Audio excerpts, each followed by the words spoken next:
For a long time, the idea that there's reverse racism against white people was treated as a racist canard. But a new viral article in Compact magazine by writer Jacob Savage found that young white men have vanished from white-collar and creative professions. In 2014, white men were 31% of American medical students. By 2025, they were just 20%. White men dropped from 31% of law school graduates to 25%, from 48% of lower-level TV writers to just 12%.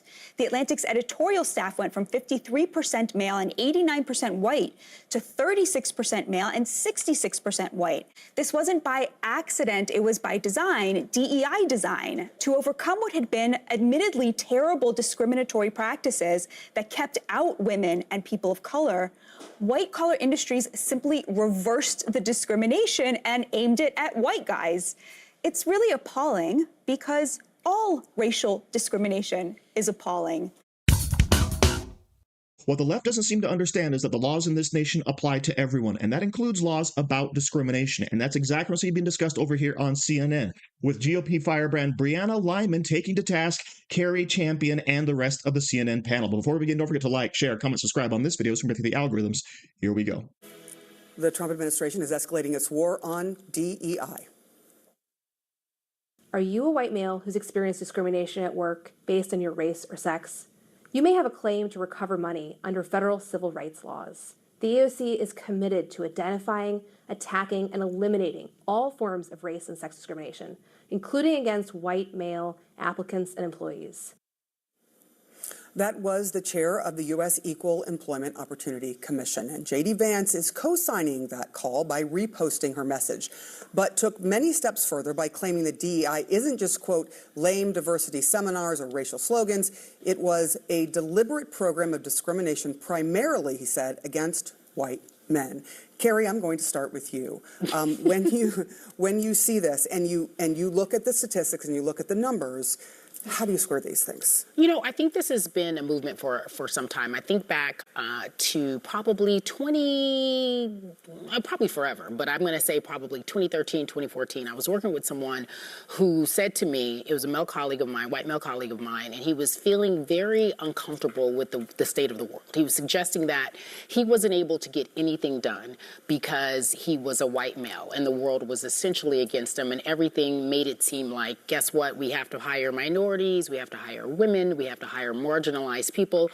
And in his mind, everything was so politically correct. It was the HR of it all, the human resources of it all. And he was really upset about this. And I understood where he was coming from, but I couldn't relate because I lived in a world, and I'm speaking from my own experiences, where it felt like, well, about time. So what this is, in my opinion, is purely subjective. But in a world that we live in, where we are saying this country, and you talked about our founding fathers earlier, in air quotes, this country has always made it easier, in my opinion, from my experiences, to celebrate white men. And they've always been the bosses, and they've always from the top. You look at the people who have the money, the billionaires, you look at a list, they don't look like me or you, they look like white men. And so for this to be an issue, a movement, it is as if these white men are being marginalized, feels very disingenuous. And the fact that JD Vance is amplifying it is also disingenuous, in my opinion. But two things can be true. Right? You know what? They can be true. They can. Correct. Three things can be true. We can look back at the history of different institutions, private sector, public sector, and point and say this was overwhelmingly dominated by white men. Right? The statistics don't lie. But the statistics that came out recently about some hiring practices at some major institutions, specifically media, that article in Compact magazine that came out this week really does highlight some shocking numbers. If a news agency is touting their diversity and touting the fact that they're hiring, say, people of color, and 80% of the people are people of color, that is discriminatory in the same way that it was discriminatory to hire only white men. To hire only white men. And I think those things could be true. And to acknowledge that this is actually happening, I think is an important step, because it does show, perhaps, that we've moved somewhat beyond some sort of post-racial view of how things should be. Maybe the bigger question is, why is the vice president putting this out there, telling people to sue? That's the question. Because discrimination is bad no matter who it is against. And do we all agree that discrimination on the basis of race or sex is bad? Can we all say yes? Yeah, of Cari, course. can you say yes to that? But You don't. Well, the reason I asked that question. But I mean, because there's a big question here. There is an entire community that feels discriminated against by the president. white men. The Somali community feels discriminated against by the white president. He American, called them garbage. Joe Biden called us garbage. White American men are being discriminated on the basis of their race and gender. And I would feel awful. What Hold numbers on. do you have that this The is a systemic issue? This is a big I don't care if problem. it was a one-off issue. Nobody should be discriminated against because of their race or their sex. Second of all, the compact article you mentioned, he does a very detailed job building upon years of other evidence. The other thing we have to discuss here, I am a female. I would feel awful if I got a role over a black male just because I'm a female, because I had a different quota or target. It should always be based on meritocracy, on competency. I want whoever is most qualified for the job. And disparate incomes or outcomes, disparate outcomes is not indicative that it was the result of racism. So we have to stop pretending like that is the, if, blacks have a slightly higher unemployment rate or, slightly lower, that's okay. Well, it's double. It's not slight. My point is it doesn't matter what it is. Why this is even a discussion and why we feel like JD Vance feels like he has to overcorrect what was wrong was because there was a problem in this country for many years. That's why DEI so is here. Discriminating against other people is a remedy for discrimination? Let's go back to the initial reason why we had it. It was because this was a problem in the country. As you so eloquently pointed out earlier, is that yes, there is a bit of overcorrection. People do overcorrect. But this was a problem in our country. It had to be addressed. That's why these policies were put in place. This is not something that we're pulling out of the air and saying discriminate against white people, discriminate against white men. So you don't want any discrimination against white men?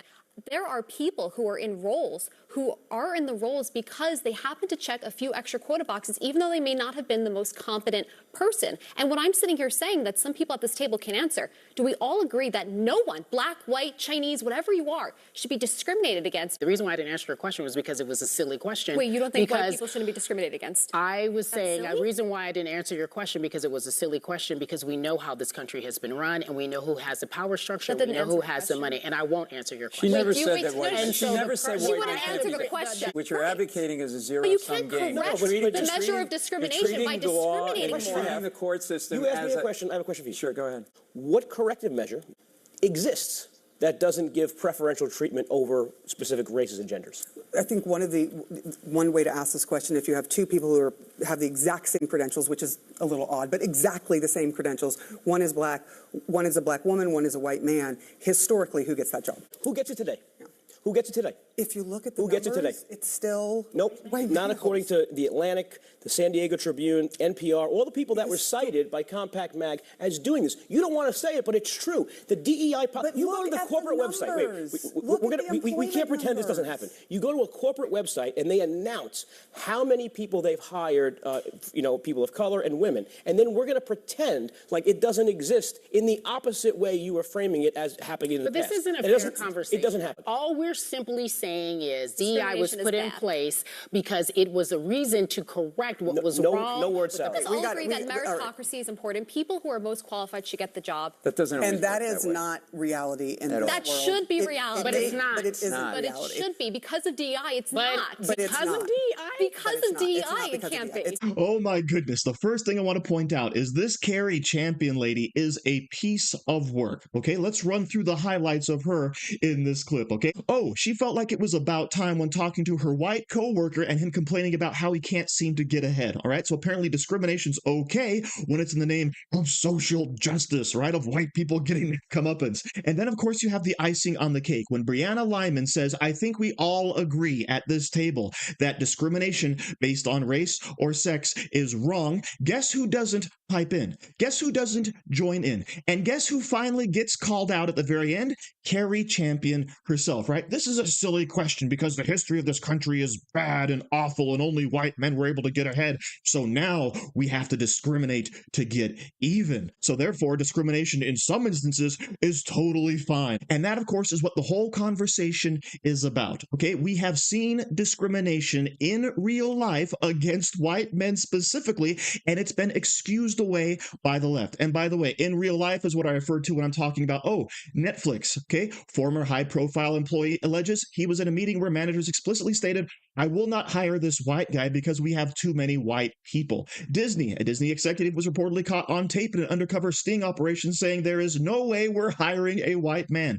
Google, IBM, Red Hat, we see the same things over and over and over again, all right? This whole DEI push, right, in an effort to increase the numbers of women and minorities, which, by the way, there's nothing wrong with that, but you can't do it by discriminating against another group, because that's still discrimination. The only difference now is apparently it's a discrimination the left agrees with. And that, of course, is what people like Cari Champion can't seem to get through their heads. And of course, one of the best points being made there by Joe Borelli and Brianna Lyman is that, yeah, because we had discrimination in the past, and I will openly admit that, yeah, there's discrimination in the history of our country, okay? But because we had discrimination in our past doesn't make it okay to turn around and do the same thing.